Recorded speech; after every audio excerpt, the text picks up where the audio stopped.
Hello everyone, I hope you all are doing well.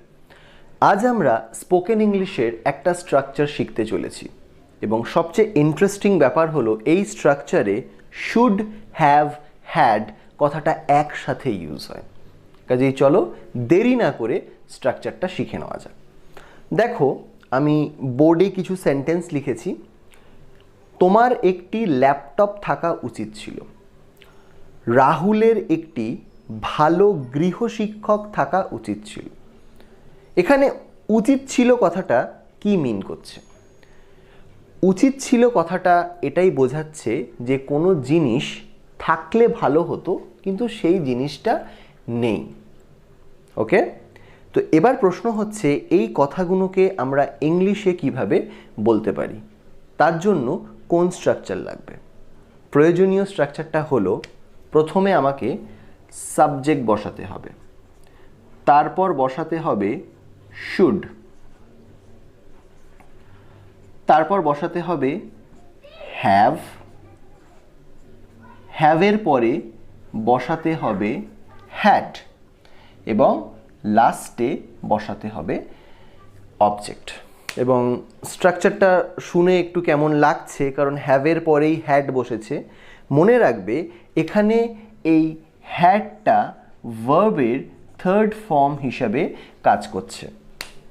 First form হচ্ছে have, তার second form had এবং third form had. মানে এখানে এই হ্যাডটা মেইন ভার্বের ভূমিকা পালন করছে।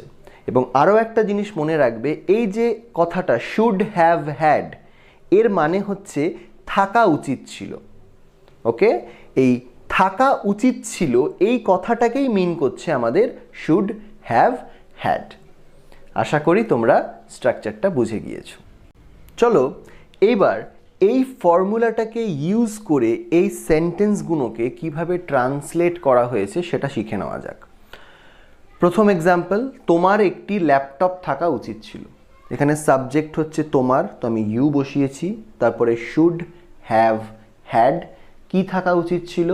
একটা ল্যাপটপ, তো আমি লাস্টে বসিয়ে দিয়েছি a laptop. You should have had a laptop. Second example, রাহুলের একটি ভালো গৃহশিক্ষক থাকা উচিত ছিল।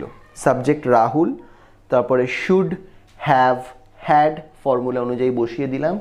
কি থাকা উচিত ছিল? একটা ভালো গৃহশিক্ষক। গৃহশিক্ষককে ইংলিশে বলে টিউটর, তো আমি লাস্টে বসিয়ে দিলাম a good tutor. Rahul should have had a good tutor.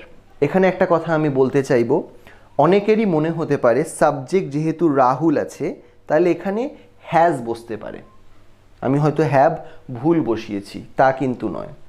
আমরা শিখেছি হয়তো যে সাবজেক্ট হি শি বা কোনো নাম থাকলে সেখানে সবসময় হ্যাজ বসাতে হয়, কিন্তু মনে রাখবে এখানে যেহেতু হ্যাভ শুডের পরে বসছে, এখানে কোনো পরিস্থিতিতেই হ্যাজ বসানো যাবে না। আমি যদি বলি Rahul should has had a good tutor, সেটা ভুল হবে। ওকে, এখানে সাবজেক্ট যা পারে হোক, সব পরিস্থিতিতেই সব ক্ষেত্রেই আমি শুডের পরে হ্যাভ বসাবো, কখনোই হ্যাজ বসাবো না। এটা একটু খেয়াল রাখবে। চলো তাহলে সেন্টেন্সটা কি হলো? Rahul should have had a good tutor. Third example, আমাদের গ্রামে একটি খেলার মাঠ থাকা উচিত ছিল। সাবজেক্ট উই, তারপরে শুড হ্যাভ হ্যাড, কি থাকা উচিত ছিল? আ প্লেগ্রাউন্ড। কোথায় থাকা উচিত ছিল? In our village. We should have had a playground in our village. Last example, আমার তোমার মতো একটি বন্ধু থাকা উচিত ছিল। সাবজেক্ট হচ্ছে আমার, মানে আমি আই বসিয়েছি, তারপরে শুড হ্যাভ হ্যাড, আমি আগেও বলেছি যেটা মিন করছে থাকা উচিত ছিল। তারপরে কি থাকা উচিত ছিল? আ ফ্রেন্ড লাইক ইউ, তোমার মতো, সেই জন্য আমি লিখেছি like you. I should have had a friend like you, আমার তোমার মতো একটা বন্ধু থাকা উচিত ছিল।